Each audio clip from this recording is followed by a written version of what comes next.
Chaque année, près de 3000 femmes jeunes de moins de 40 ans sont touchées par le cancer du sein. Cela représente 5% des cas, une incidence assez faible.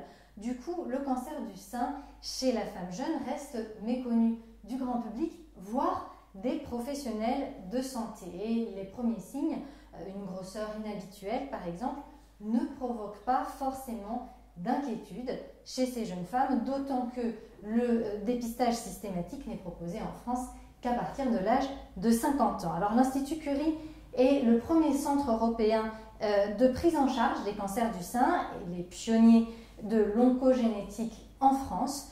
Aujourd'hui, on y fait le point sur les enjeux et les spécificités de la prise en charge de ces patientes jeunes dans le cadre d'Octobre Rose. Et nous sommes en direct ce matin sur la page Facebook de l'Institut Curie en compagnie du docteur Florence Coussy et du docteur Sophie Franck. Elles répondront à vos questions. Vous avez déjà été nombreux à nous en envoyer et vous pouvez continuer à nous en envoyer tout au long de ce direct. Notez que toute la journée, l'Institut Curie organise des tables rondes pour les patientes et pour leurs proches. Il y aura aussi une pièce de théâtre qui va être donnée de Sarah Pelbro.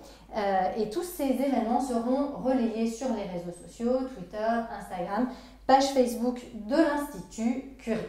Alors pour commencer, je voudrais vous poser une question très générale. Est-ce qu'il y a une ou des spécificités du cancer du sein chez les femmes jeunes ? Donc oui, il y a des spécificités du cancer du sein chez la femme jeune. Deux grands types de spécificités. Tout d'abord, certains sous-types de cancer du sein sont particulièrement mieux représentés chez la femme jeune, en particulier les cancers du sein dits triple négatifs. Dans la population, on va dire générale. Triple négatif, ça veut dire qu'ils n'expriment aucun récepteur à la surface. On regarde trois récepteurs. Récepteur aux oestrogènes, à la progestérone, c'est les récepteurs hormonaux, et un troisième qui est un récepteur à l'HER2. En fonction de ces différents types de récepteurs, on adapte le traitement. D'accord. Voilà. Et l'HER2, c'est aussi une question hormonale? Non, c'est un troisième récepteur qui va nous indiquer s'il y a une indication de thérapie ciblée, par exemple le trastuzumab, ou l'autre nom c'est l'Herceptine. Donc en fonction, voilà. Et donc, chez la femme jeune, il y a une surreprésentation de ces cancers dits triple négatifs. Dans la population des cancers du sein général, c'est plus 10-15%. Chez la femme jeune, ça va être plus 20-25%. Donc, c'est une particularité. De la même manière, il y a une surreprésentation des cancers du sein qui sont liés à des altérations génétiques.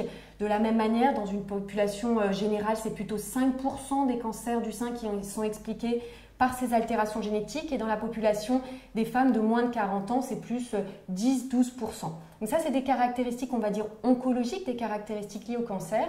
Et puis, il y a des caractéristiques aussi majeures liées à la personne, à la femme jeune, qui vont être des problématiques de fertilité, de partenaire, d'enfants. Vous voyez, il y a deux facettes très importantes, particulières de la prise en charge. Dans les types de cancer et dans la prise en charge globale de ces femmes jeunes, et en particulier la fertilité et puis l'oncogénétique. Alors, une question que nous pose Axel, est-ce que vous avez une explication sur le fait que de plus en plus de femmes jeunes soient touchées par un cancer du sein? Alors, bon, ce n'est pas vraiment spécifique malheureusement aux femmes jeunes. Il y a malheureusement plus de cancer du sein en général dans toutes les tranches d'âge, et donc y compris chez les femmes jeunes, mais il n'y a pas une augmentation plus importante chez les femmes jeunes que chez des femmes en fait plus âgées. Une question de Valentine, y a-t-il des facteurs extérieurs favorisant le cancer du sein spécifiquement chez les femmes jeunes? Alors, il n'y a pas vraiment non plus de facteurs très spécifiques aux femmes jeunes. Il y a des facteurs de risque en général du cancer du sein. On a parlé de l'oncogénétique. Ça, les mutations génétiques, ça favorise un peu plus les cancers du sein chez les femmes jeunes parce que c'est plus fréquent que chez des femmes plus âgées. Mais il n'y a pas tellement de facteurs de risque spécifiques qui expliquent les cancers des femmes jeunes. Est-ce qu'il y a des symptômes à reconnaître? Nous demande aussi Valentine. J'ai 24 ans et je m'inquiète, aucun dépistage n'est prévu pour moi. Alors en effet, il n'y a pas de dépistage organisé pour les femmes. Enfin, le dépistage organisé, il concerne les femmes de 50 à 74 ans. Ce qui est recommandé par contre chez toutes ces femmes jeunes, c'est d'avoir un examen des seins annuel par leur gynécologue. Et donc les signes qui doivent alerter ces femmes, c'est par exemple l'apparition d'une masse dans le sein ou d'une masse sous le bras, ce que nous on appelle le creux axillaire. Sous les selles. Exactement, sous les selles, voilà.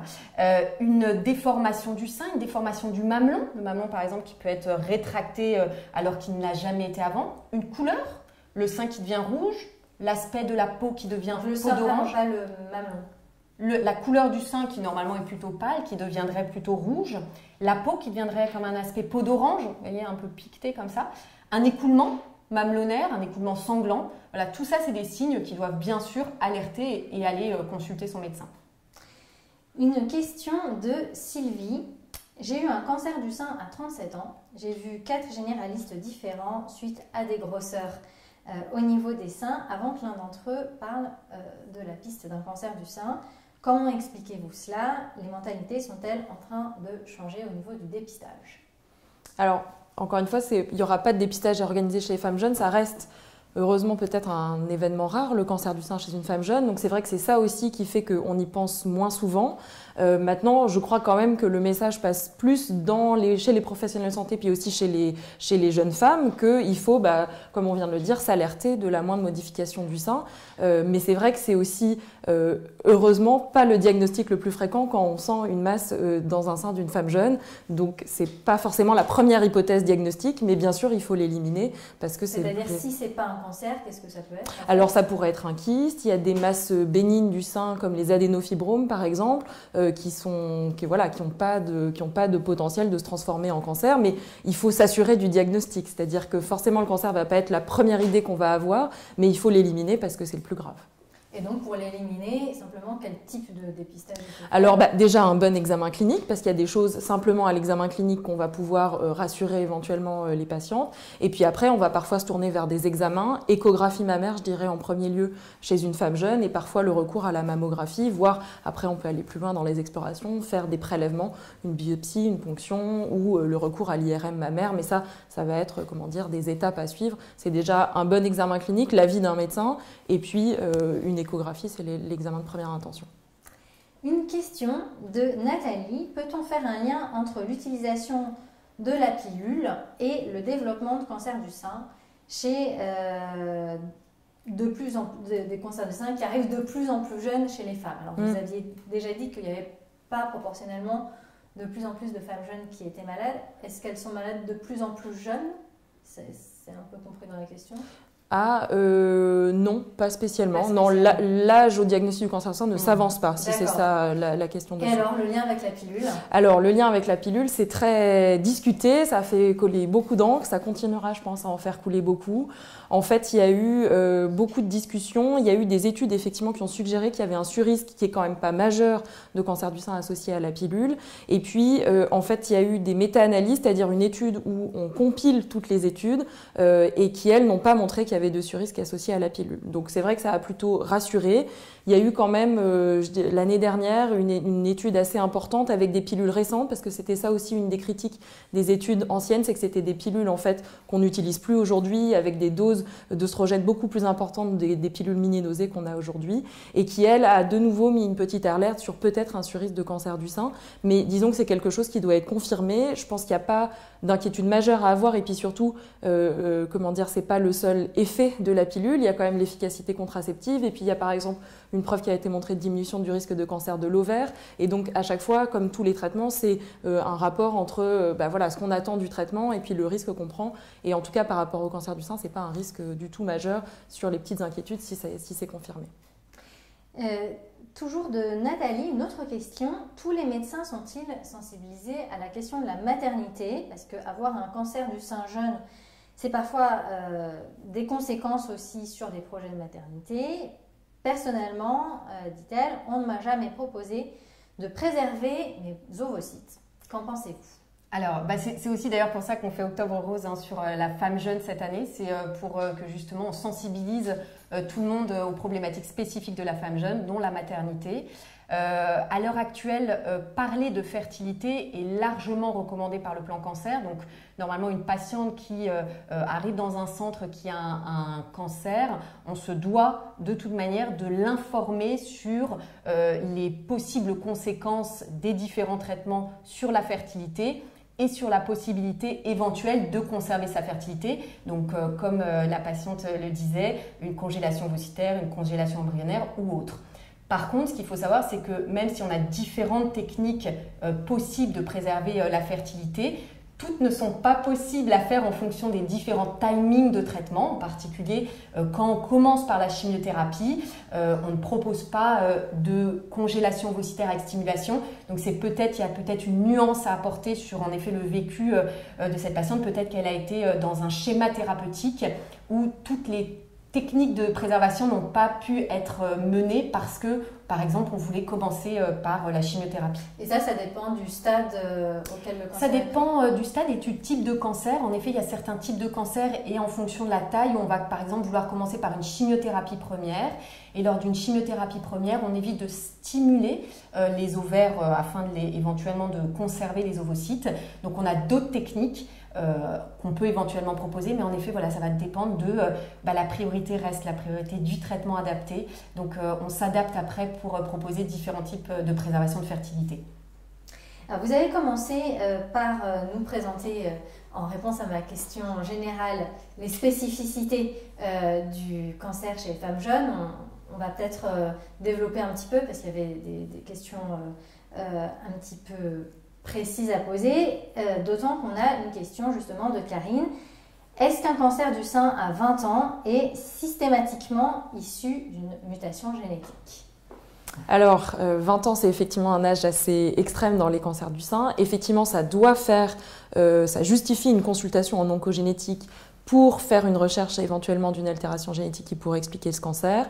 Après, on n'explique pas tous les cas extrêmes où quand il y a une accumulation de cas familiaux, on connaît probablement aujourd'hui pas tous les gènes de prédisposition au cancer, mais en tout cas, ça justifie de le chercher et puis d'aller au bout de ce qu'on connaît aujourd'hui. Et est-ce que d'une manière générale, ce sont des cancers plus agressifs ? Oui, alors ça c'est un peu... Oui, alors, plus agressif, disons qu'il y a une surreprésentation, comme je disais, des cancers du sein triple négatif. Il ne faut pas oublier que quand je dis surreprésentation, il y a quand même en majorité, dans le cancer du sein, c'est les cancers qui expriment les récepteurs hormonaux qui sont de toute manière les plus fréquents. Donc surreprésentation, c'est-à-dire qu'il y a un tout petit peu plus de cancers du sein triple négatif. Et puis chez ces jeunes patientes, il faut savoir qu'il y a un petit peu plus de taille importante au diagnostic, puisque c'est des patientes, par exemple, qui, parfois, il y a une errance diagnostique, c'est-à-dire qu'il y a eu un certain temps avant qu'on fasse le diagnostic. Donc, il y a ces deux caractéristiques-là qui sont des caractéristiques particulières, en effet, chez les femmes jeunes. Donc, une surreprésentation de certaines formes qu'on dit triple négatives, qui sont un peu peut-être un peu plus agressives que d'autres formes, et puis des tailles au diagnostic qui sont un petit peu plus grandes. Voilà. Une question de Nathalie. Est-ce qu'un implant contraceptif peut favoriser un cancer du sein ? Alors, je dirais plutôt non. En fait, dans justement les données qu'on a, ça retombe un peu sur la question auquel on a répondu tout à l'heure sur la pilule et le cancer du sein. On a regardé effectivement dans les contraceptifs pas seulement la pilule classique, qui est la pilule œstroprogestative, mais aussi, en tout cas dans cette étude récente justement qui a été publiée l'année dernière, des contraceptions plus récentes à base de progestatifs seuls, et y compris l'implant. Et voilà, c'est aussi discuté, il n'y avait pas de surrisque majeur en tout cas, et peut-être une petite différence, et plutôt pas avec l'implant. Plutôt avec alors le doute est plutôt sur les combinaisons, donc des pilules œstroprogestatives, c'est la pilule assez classique, voilà, que sur les pilules progestatives seules. Une question posée par Asso Kicking Cancer. Que pensez-vous de l'autopalpation ? Alors, l'autopalpation, c'est un exercice difficile. Alors, si on regarde, il y a des études scientifiques assez sérieuses qui se sont penchées là-dessus et qui n'ont pas montré de vrais bénéfices dans le dépistage du cancer du sein, par exemple à l'inverse de la mammographie pour les femmes de plus de 50 ans. Donc on n'a pas d'argument scientifique fort pour le recommander. Après, je pense que ça revient un peu sur ce qu'on a dit sur les modifications du sein. Pour se rendre compte que ce sein se modifie, il faut déjà bien le connaître. Et je pense que c'est surtout ça peut-être le message important, c'est bien connaître quelle est la forme du sein, quel est son volume, comment est le mamelon, parce que voilà, il y a des choses qui vont être habituelles et pour pouvoir se rendre compte qu'il y a une modification, il faut déjà bien le connaître à la base. L'autopalpation, c'est peut-être un petit peu difficile. Une question de Cécile sur la prise en charge. Qu'est-il proposé aux femmes enceintes atteintes d'un cancer du sein à l'Institut Curie? Et comment monitorer la grossesse tout en suivant un traitement? Est-ce qu'il va y avoir de la chimiothérapie? Donc en fait là la question c'est voilà, une découverte de cancer du sein pendant la grossesse.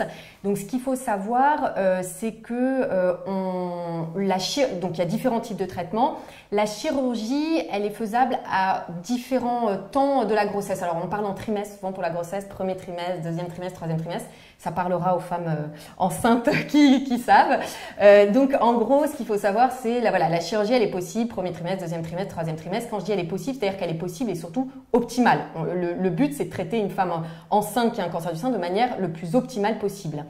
La chimiothérapie, elle est possible, mais à partir de la fin du premier trimestre, c'est-à-dire vraiment au début du deuxième trimestre de la grossesse, parce que sinon, elle risque d'entraîner des malformations si on la fait trop tôt dans ce premier trimestre. Donc, elle est possible, deuxième trimestre, troisième trimestre. La radiothérapie, c'est quelque chose aussi qu'on utilise dans le cadre d'un traitement pour le cancer du sein. On évite de la faire en cours de grossesse. Donc voilà. Les rayons pourraient. Ouais, alors les rayons au niveau mammaire, c'est plutôt à éviter, même si c'est assez loin. C'est pas quelque chose d'impossible à faire, mais c'est plutôt à éviter quand on a un bébé dans le ventre d'envoyer des rayons au niveau des seins, même si ça pourrait être fait dans certains cas, mais on essaie d'éviter au maximum cette technique chez les femmes enceintes. Voilà, donc en fait, le but chez ces femmes qui sont enceintes, c'est qu'elles aient le traitement optimal. Alors, il y a des petites variations aussi dans les antinauséeux qu'on va leur donner. On va bien sûr adapter nos traitements, vérifier que nos traitements ne seront pas néfastes pour le bébé. Et puis, c'est des patientes qui ont un suivi de grossesse aussi particulier, puisqu'elles sont vues, bien sûr, de manière mensuelle, de manière conjointe avec leur oncologue et leur gynécologue. Elles seront suivies dans des maternités de niveau 3, c'est-à-dire des maternités où il y a une réa pour le bébé au cas où, enfin voilà, un service de néonatologie. Et puis, c'est des patientes pour qui l'accouchement parfois est timé pour que ça soit... quel est son traitement, imaginons par chimiothérapie, qui arrive le mieux possible par rapport à l'accouchement. On essaie d'éviter qu'elle soit trop proche de la chimiothérapie au moment de l'accouchement, parce que la chimiothérapie, ça fait baisser les globules blancs, les globules rouges. Donc on essaie vraiment de travailler de manière conjointe avec les obstétriciens pour que l'accouchement se passe le mieux possible. Et puis parfois, on reprend la chimiothérapie après l'accouchement. Voilà, tout ça est Alors pour répondre précisément à Cécile, au sein de l'Institut Curie, qu'est-ce qui est proposé? Est-ce qu'il y a une prise en charge vraiment des femmes enceintes? Ah bah bien sûr, on est bien sûr, oui, on est un centre de référence bien sûr pour la prise en charge de ces femmes enceintes. Et puis, on a un certain nombre de nos patientes. On a une maternité qui est pas loin du tout de l'Institut Curie de niveau 3. Donc on est très habitué à travailler de manière conjointe avec les obstétriciens. Et on a un certain nombre de patientes en effet qu'on traite par an qui sont enceintes et qui ont un cancer du sein. Et voilà, donc...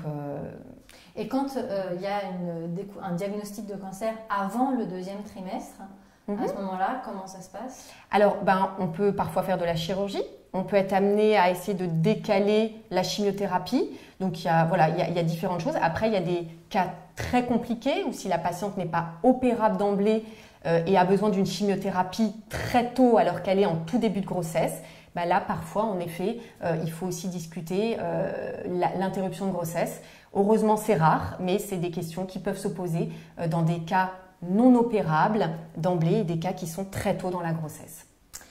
Merci beaucoup. Une question de Marlène. Pourquoi est-il déconseillé de nous donner des hormones, par exemple contraception ou hormones pour la ménopause, suite à un cancer du sein triple négatif? Alors, c'est un peu un principe de précaution. Effectivement, comme on l'a dit, la majorité des cancers sont hormonodépendants et donc, du coup, les hormones favorisent le développement des cellules cancéreuses. Donc, c'est le principe de ne pas donner, une fois qu'il y a déjà eu un cancer, des hormones de peur que ça ne favorise une récidive du cancer. Et c'est vrai que dans le principe de précaution, on a pris tous les cancers du sein, y compris ceux qui n'expriment pas les récepteurs aux hormones. Il y a aussi des hypothèses de rôle des hormones qui ne passent pas que par les récepteurs aux hormones. Donc même les cancers triple négatifs qui n'expriment pas ces récepteurs aux hormones il y aurait peut-être une influence des hormones sur quand même le développement de ces cellules-là. Donc par précaution, on interdit tous les traitements hormonaux après un cancer du sein. Et alors ces cancers triple négatifs, pour comprendre, du coup, ils sont dus, s'ils sont pas liés aux hormones, ils sont dus à quoi? Alors, c'est pas vraiment que les cancers hormonodépendants sont forcément liés aux hormones, c'est que les hormones sont la nourriture du cancer. C'est-à-dire que c'est les hormones qui, si on expose ces cancers hormonodépendants à des hormones, ça leur donne le signal de se multiplier et de proliférer. À l'inverse des cancers triple négatifs, où dans le mécanisme le plus simple par ces récepteurs aux hormones, quand on expose aux hormones, ça n'envoie pas ce signal de se multiplier. Mais encore une fois, il y a probablement des mécanismes un peu sur le côté, je dirais, qui contournent ces récepteurs-là, où ça peut quand même donner peut-être ce signal-là. Et donc, par précaution, on interdit la contraception orale et le traitement hormonal. Merci beaucoup. Une question de Véronique. J'ai entendu parler de vos consultations d'oncogénétique. Que cela signifie-t-il? Donc on va redétailler un petit peu. Est-ce uniquement pour des femmes atteintes d'un cancer du sein héréditaire et comment se déroule une consultation?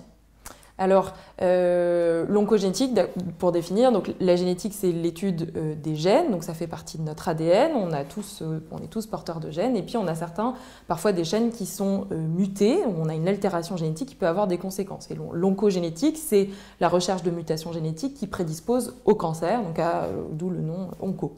Donc c'est vrai que c'est quelque chose qu'on propose en fonction de la suspicion qu'il y ait ou non une altération génétique, donc on va y penser plus fréquemment chez les femmes jeunes, dans certains sous-types, par exemple, triple négatif, et puis aussi quand il y a une agrégation de cancers, quand on voit, par exemple, qu'il y a plusieurs générations, plusieurs femmes qui ont été atteintes, la grand-mère, la mère, la tante, ça va forcément nous y faire penser parce qu'on va penser qu'il y a quelque chose qui va se transmettre d'une génération à l'autre. Après, concrètement, la consultation en oncogénétique, c'est une consultation où on voit un médecin ou un conseiller en génétique qui explique qu'est-ce qu'on va faire comme étude génétique, quels gènes on va rechercher et puis quelles conséquences ça peut avoir si on a trouvé quelque chose ou si on n'a rien trouvé. Ensuite, le test génétique, concrètement, c'est une prise de sang et un frottis salivaire, donc c'est pas très compliqué. Et puis ensuite, il y a le rendu de résultats au bout de quelques mois pour dire si on a trouvé quelque chose et si oui, quelle est la prise en charge qui va avec. Simplement, est-ce que ça peut être proposé même quand il n'y a pas de cas de cancer dans la famille? Alors ça arrive, ça dépend des critères donc, du cancer. Par exemple, un cancer du sein triple négatif, parce qu'on en a beaucoup parlé, avant l'âge de 51 ans, même quand il n'y a pas d'autre histoire de cancer dans la famille, c'est une indication de consultation génétique. Ou par exemple, chez les femmes très jeunes, un cancer du sein avant l'âge de 36 ans, même sans antécédents familiaux, va justifier d'une consultation d'oncogénétique. Une question de Delphine. Que propose l'Institut Curie en suivi psychologique? Y a-t-il un suivi psychologique pour les jeunes femmes et pour la famille aussi, les enfants et les compagnons? Oui, donc ça c'est majeur comme question. En effet, donc l'Institut Curie, oui, nous avons un service avec des psychiatres et des psychologues. Ce qui est important, c'est qu'on essaie d'évaluer ses besoins à différents temps du parcours, c'est-à-dire avant le traitement, pendant les traitements, après, parce que je pense que les demandes aussi peuvent se modifier à différents moments. Et oui, donc nous avons des psychologues et des psychiatres pour proposer un suivi à nos patientes, mais aussi à leurs conjoints et aussi à leurs enfants si les patientes en expriment le besoin. Et donc nos psychiatres et nos psychologues peuvent bien sûr rencontrer les enfants et assurer un suivi. Parfois ça se fait à l'Institut Curie, parfois après on propose un suivi plus proche du domicile. Mais oui, c'est bien sûr que l'Institut Curie propose ce genre de suivi. Est-ce qu'il y a aussi des groupes de parole? C'est quelque chose qui se fait pour les...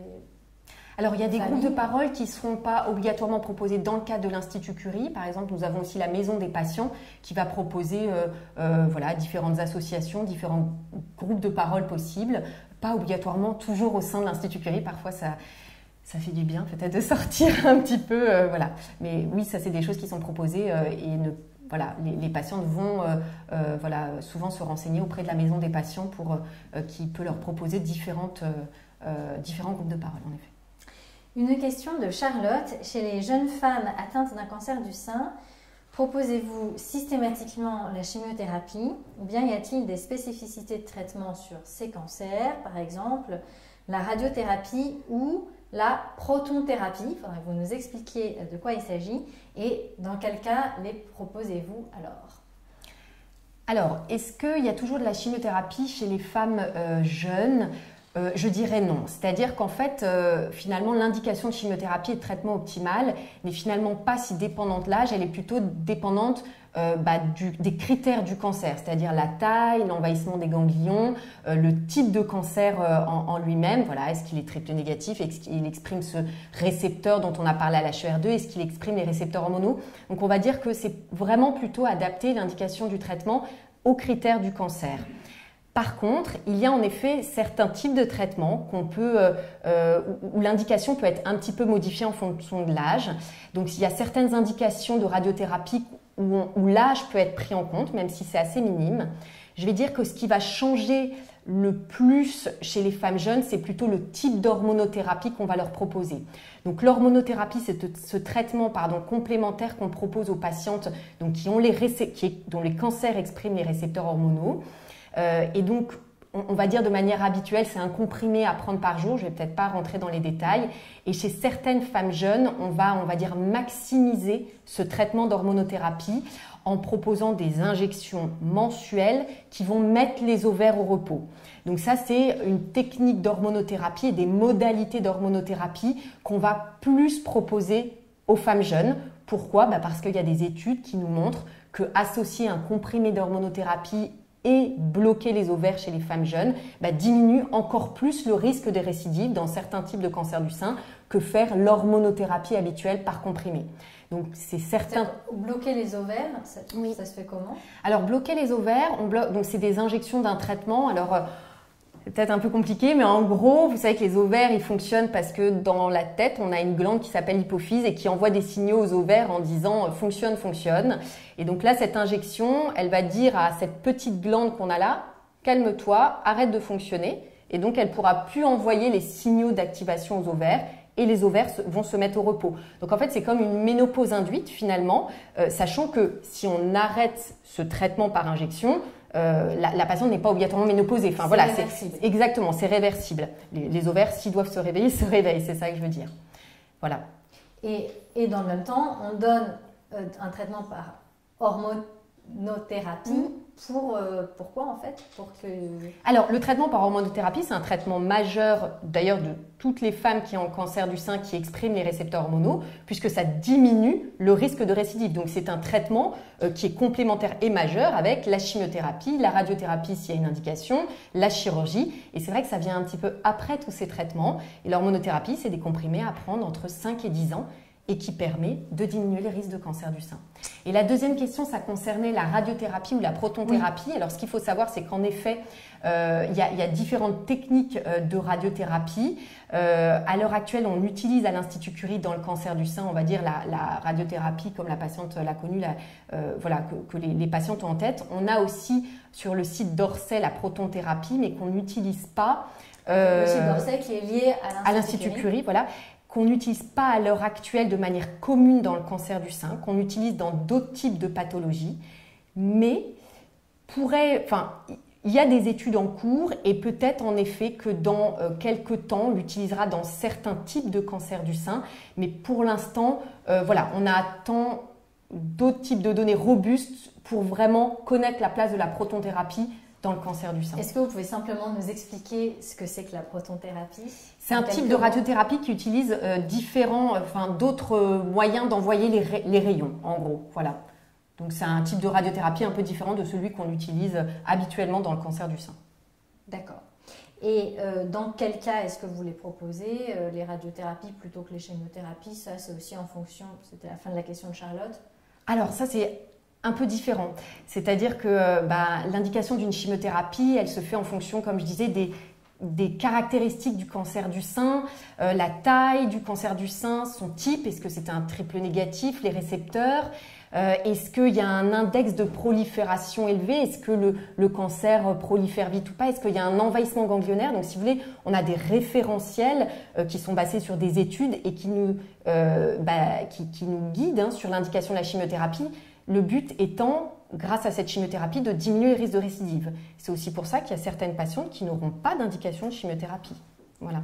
Et la radiothérapie, elle est souvent faite après un traitement conservateur, c'est-à-dire qu'on a enlevé le cancer, mais le sein est encore en place. Et donc là, on fait de la radiothérapie sur le sein restant pour diminuer aussi le risque de récidive.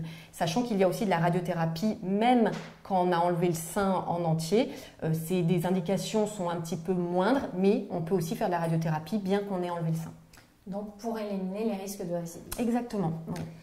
Merci beaucoup. Une question de Céline. On voit beaucoup que le triple négatif touche les jeunes de moins de 30 ans, mais certaines personnes l'ont aussi à 50 ans.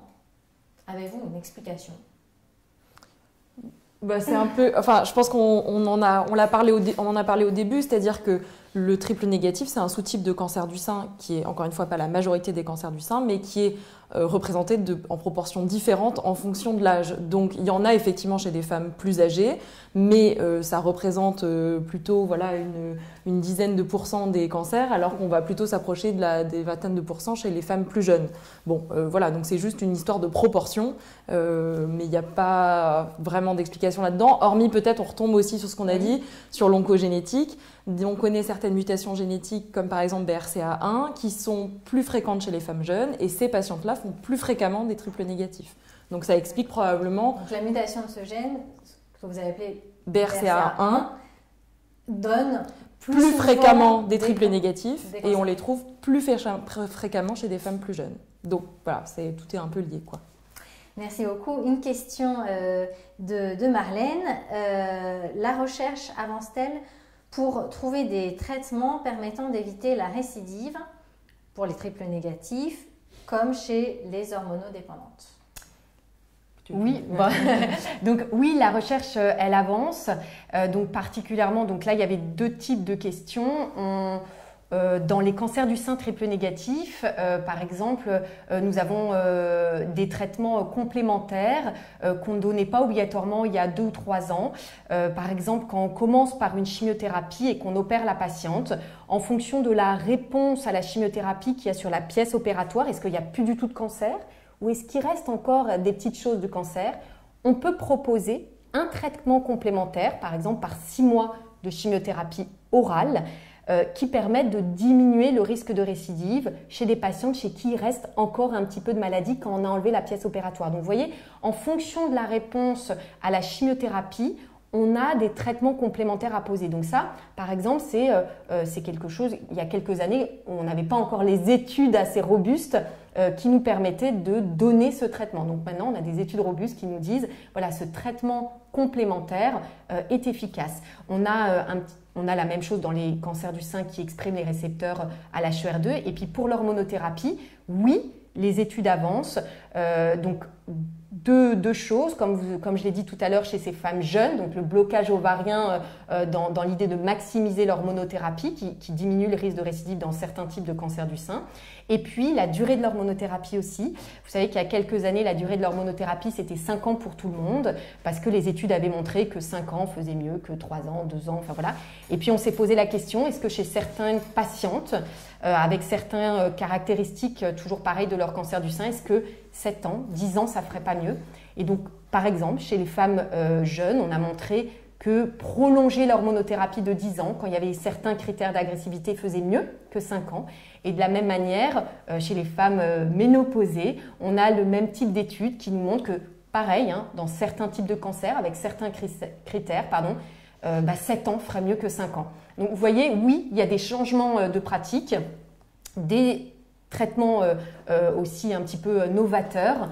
Et puis, il y aura aussi beaucoup de choses. Là, c'est peut-être pas le moment d'en parler, mais voilà, il y a aussi dans des phases différentes de cancer du sein, il y a de l'immunothérapie auquel on a maintenant accès dans les cancers du sein triple négatif. Donc, immunothérapie, pardon. Donc, l'immunothérapie, c'est un traitement qu'on donne par les veines et qui, si vous voulez, en gros, le cancer du sein, il est malin, il arrive à dire au corps qu'il n'est pas un corps étranger. Normalement, un cancer, c'est un corps étranger. Le corps, nos anticorps devraient le reconnaître et puis le détruire. Et en fait, il est intelligent, le cancer, il envoie des signaux au corps humain en disant non, je ne suis pas un corps étranger, laisse-moi tranquille. Et donc l'immunothérapie, c'est très imagé ce que je dis, mais l'immunothérapie, on va dire au système immunitaire de la patiente, non, en fait, ça, c'est pas bien, il faut aller le détruire. C'est très imagé, mais c'est pour essayer de faire éduquer comprendre. le système immunitaire. C'est ça, exactement. Voilà, dire qu'il y a un corps étranger. Donc l'immunothérapie, par exemple, en phase avancée dans le cancer du sein triple négatif, a aussi montré des résultats très intéressants. Donc, pas pour tous les cancers du sein triple négatif, il y a une sélection, mais voilà, donc il y a heureusement la recherche qui a permis des belles avancées dans le traitement du cancer du sein et ça continue, heureusement. Merci beaucoup. Une question de Marion.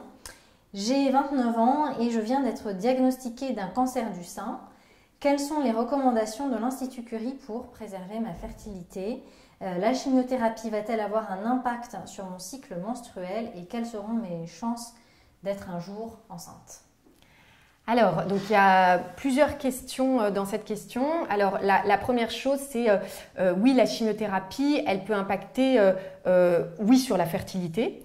Le problème, c'est qu'à l'heure actuelle, on n'a pas la prise de sang qui va nous dire exactement comment la chimiothérapie va impacter la fertilité de la patiente, d'où cette importance d'expliquer à la patiente les différents types de conséquences que peuvent avoir les traitements potentiellement sur la fertilité. La deuxième chose est que la chimiothérapie provoque un trouble des cycles. Donc oui, on va dire que la majorité des patientes peuvent avoir les cycles qui s'arrêtent sous chimiothérapie après 2 à 3 cures de chimiothérapie parce que la chimiothérapie va mettre pareil les ovaires au repos. Donc oui, la majorité de nos patientes auront les cycles qui peuvent s'arrêter en cours de chimiothérapie et qui pourront reprendre à la fin de la chimiothérapie. Plus on est jeune, plus on a de chances que les cycles reprennent, ça c'est clair. Plus on s'approche des 40, 45 ans, voire 48 ans, moins on a de chances que les cycles reprennent. Ça, c'est évident. Et puis, quelles sont les techniques de préservation de la fertilité possibles ? Donc, il y a différents types de techniques. Comme ce que je disais un petit peu, ces techniques, elles vont être adaptées au timing des différents traitements. On ne propose pas la même chose quand on va commencer par une chimiothérapie ou qu'on a un peu plus le temps et qu'on fait une chirurgie plus une chimiothérapie. Mais en gros, donc il y a différentes techniques. On peut proposer la conservation des ovocytes ou des embryons. Voilà, donc ça c'est une technique qui a besoin d'une stimulation hormonale. Donc on va proposer après la chirurgie. Et puis, quand on débute par une chimiothérapie, on a la technique de maturation in vivo. Donc là, ça veut dire qu'on va prendre des ovocytes immatures de la patiente parce qu'on n'a pas le temps de les maturer, d'attendre qu'elle ait un cycle par exemple de 15 jours et qu'on puisse prendre ces ovocytes matures. Donc en 24-48 heures, cette technique est faite. On prélève des ovocytes immatures à n'importe quel moment du cycle. On les mature au laboratoire et on les congèle. C'est des ovocytes qui vont ensuite être... Donc ça c'est une bonne question. On a peu de résultats robustes à l'heure actuelle sur cette technique de maturation in vitro parce qu'il faut bien comprendre que les techniques de réussite vont dépendre aussi de la patiente, de sa fertilité initiale. Il y a la première grossesse après maturation in vitro d'une patiente qui a eu un cancer du sein qui vient là d'être décrite en France. C'est une première mondiale. Donc c'est très bien, c'est très positif. Par contre, je pense qu'il faut prendre les résultats de cette technique avec prudence puisqu'on a pour l'instant peu de résultats majeurs avec cette technique. Et puis la dernière chose aussi qu'il faut dire, c'est que finalement quand on regarde, nos patientes à l'Institut Curie qui ont une grossesse, la majorité ont une grossesse spontanée. Donc ça, c'est aussi important de faire passer ce message-là. Pour cette jeune femme de 29 ans, en fait, ces cycles reprendront probablement. Alors voilà, je n'ai pas malheureusement, je ne peux pas lui dire à quel moment exactement. La majorité des patients, elle est très jeunes, 29 ans, 29 ans. reprennent leur cycle dans les 6 mois après la chimiothérapie. Il ne faut pas oublier que si, par exemple, elle a une indication d'hormonothérapie, ça peut aussi chambouler les cycles, donc ça dépend de plein de choses. Mais les patientes très jeunes ont en effet de fortes chances de retrouver leur cycle après chimiothérapie. Et attention, cycle n'est pas synonyme de fertilité. Donc c'est beaucoup plus compliqué que ça. Voilà. Merci beaucoup. Une autre question très importante. Quelles sont les différentes options de reconstruction mammaire que vous proposez à l'Institut Curie? Alors ça, je ne suis pas chirurgien, on n'est pas chirurgien ni l'une ni l'autre, mais dans les grandes lignes, c'est vrai qu'on parle souvent de reconstruction quand il y a eu une mastectomie totale, donc on a retiré le sein complètement. Donc il y a plein de techniques. Globalement, il y a deux grands groupes de techniques. Pour faire simple, il y a les prothèses, c'est-à-dire d'aller chercher un volume synthétique et puis d'implanter la prothèse en arrière de la peau. Et puis il y a des techniques en fonction de comment est les cicatrices, parfois des traitements qui ont été faits derrière, par exemple la radiothérapie qui peut modifier la peau et la rendre un peu moins souple. Des techniques où on va aller chercher du tissu ailleurs dans le corps. Donc on peut aller chercher du tissu dans le dos, au niveau du ventre, au niveau des cuisses. On utilise parfois la graisse.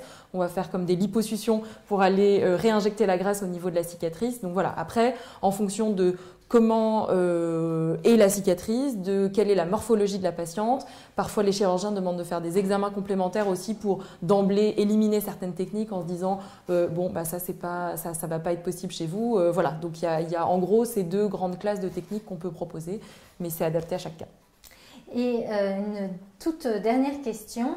Quel est l'état de la recherche à l'Institut Curie sur les cancers du sein chez les femmes jeunes? Est-ce qu'il y a des projets en particulier? Oui, alors je suis très contente aussi de cette question parce que nous sommes plusieurs dans l'équipe du professeur Reyal avec le docteur aussi Anne-Sophie Ami nous sommes en train de mettre en place un projet de recherche concernant ces femmes jeunes.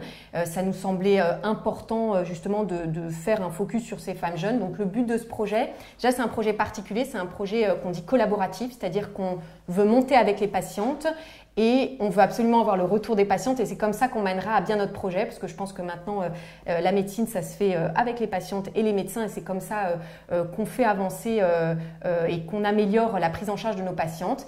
Et donc l'objectif de ce projet qui s'appelle Femmes jeunes et cancer du sein, c'est d'évaluer le parcours de soins des femmes jeunes, c'est-à-dire où elles ont été traitées, le temps à la découverte, le temps qu'a mis en place tous ces traitements. Donc évaluer pour améliorer, c'est toujours ça. Et puis il y a une deuxième partie qui est plutôt l'évaluation du parcours de ce que je dis, le parcours de vie, c'est-à-dire tout ce que les différents traitements ont pu influer sur sa sexualité, son partenaire, le travail, la nutrition, l'activité physique. Et le retour de ces patientes, c'est-à-dire on va demander vraiment aux patients de nous dire qu'est-ce qui allait pas, quelles sont vos impressions, quelles sont vos idées pour améliorer. Et donc le but final, c'est d'essayer d'améliorer d'une part le parcours de soins et le parcours de vie de nos jeunes patientes. Donc on est en train de le mettre en place. Donc j'espère que ça débutera l'année prochaine. Voilà. Merci beaucoup à toutes les deux. Vous pouvez retrouver l'intégralité de ce live si vous êtes arrivé au milieu en vidéo sur la page Facebook de l'Institut Curie. Merci beaucoup de nous avoir suivis pour cette journée de débat qui a lieu au sein de l'Institut Curie et plus précisément pour ce live dans le cadre d'Octobre Rose. Bonne journée. Merci à vous.